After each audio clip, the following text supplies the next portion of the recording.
at anything. You know, I know you don't wake up. I know no one here on this call wakes up to be average at anything that they do.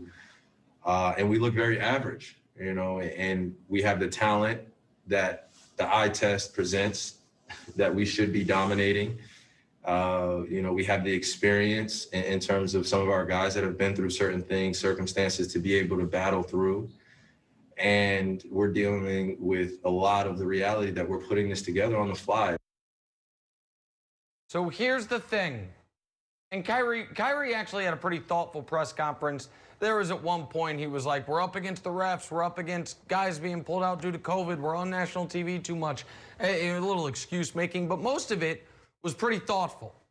But here's what Kyrie's missing. And here's what I think the majority of my colleagues in the national media are missing. They don't have the personnel. They are not a great team. They are not wildly underachieving. They might be slightly underachieving, but you know who the Brooklyn Nets are? An unbelievable, unstoppable, make it, take it team. If this was the summer and you're on one of those great blacktops in Brooklyn over by Barclays or in my neighborhood in Harlem, you're up at Rucker, the Nets would never leave the court. Our best three against your best three, make it, take it. They're going to probably never have to play defense. And the NBA's made a lot of changes over the last few years. Going to a make it, take it format, I don't see being in the cards. And if that's the case, they're sunk. And they were sunk before the Harden trade, and the Harden trade didn't help them. Because offense was never going to be their problem. I know this montage we're showing you is of missed jump shots, but that's not the issue. The issue is they were never going to be able to guard anybody, and they are proving they can't guard anybody. At this point, you know the stats. Over the last 30 years, the only NBA champion that was outside of the top 11 defensively was the 0-1 Lakers, which was a team that knew they could sleepwalk through the regular season because they had peak, prime, unstoppable Shaq and nearing his peak, Kobe Bryant. One of the greatest teams ever. Every other champion has been in the top 11 defensively. The Nets are 27th. They don't have, and it's not a try-hard issue. It's a personnel issue. And, you know, you read that, oh, the Nets, they might want to acquire Kevin Love. I love Kevin Love. That ain't going to help the problem, fellas. They're like, oh, last night, James Harden got mad at DeAndre Jordan. For what? He's DeAndre Jordan, and it's 2021. You could do a 5-minute highlight reel of Kyrie Irving allowing layups and getting beat. Guys, he's Kyrie Irving. That's what he does. You have one plus defender in your rotation, Kevin Durant. And Josh Everly pointed this out on Twitter, and it's a really interesting point, and he's right. The Nets have one of the 5 greatest scorers in NBA history. And what they need from him is rim protection.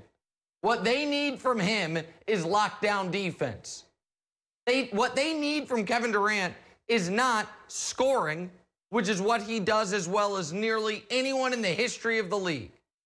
Because while James Harden is not the defender he was made out to be in Vine videos 6 years ago in Houston, the pendulum swung too far in the other direction where it's like, well, look at his deflections and blocks. James is actually a really good defender. No, he's not. He is a specifically good post defender because of his strength.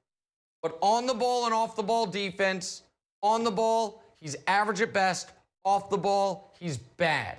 Kyrie is bad at everything defensively. Joe Harris is a bad defensive player. Jared Allen is a very good defensive player. He don't play there anymore. DeAndre Jordan, with respect, is approaching fossilization. The Nets are trying to do something that has never been done. You cannot go into the playoffs saying we're going to beat you 130, 128. And if you just glance at their schedule, points allowed: 124, 122, 123, 120, 149, 125, 128, 85 against the makeshift Heat, 124, 125, 147, 123. That's 120 plus with a couple 140-point games in every single game, points allowed, except for one over the last month. It's not about try hard. It's about personnel. And it was the concern when they traded for Harden. Now, he wasn't available, and I mentioned Tim Bontemps earlier. He floated this months ago. The guy they should have been trying to trade for is Rudy Gobert. What they need is an actual defensive presence. Right now, if they could trade Kyrie Irving for Kyle Lowry straight up, they would be demonstrably better. But they can't, and they're not going to. And by the way, well, then it's on the coaches. Okay, so Steve Nash and Mike D'Antoni are going to go to their well of experience on how to build great defenses. Guys, the Nets aren't underachieving. They're a poorly built team that is transcendent on one end of the ball and is not going to be bad on the other end of the ball, but historically bad on the other end of the ball. And that, my friends, is not only not the recipe for an NBA championship, that's a recipe for a second-round exit. Here is Alex Curry with the news.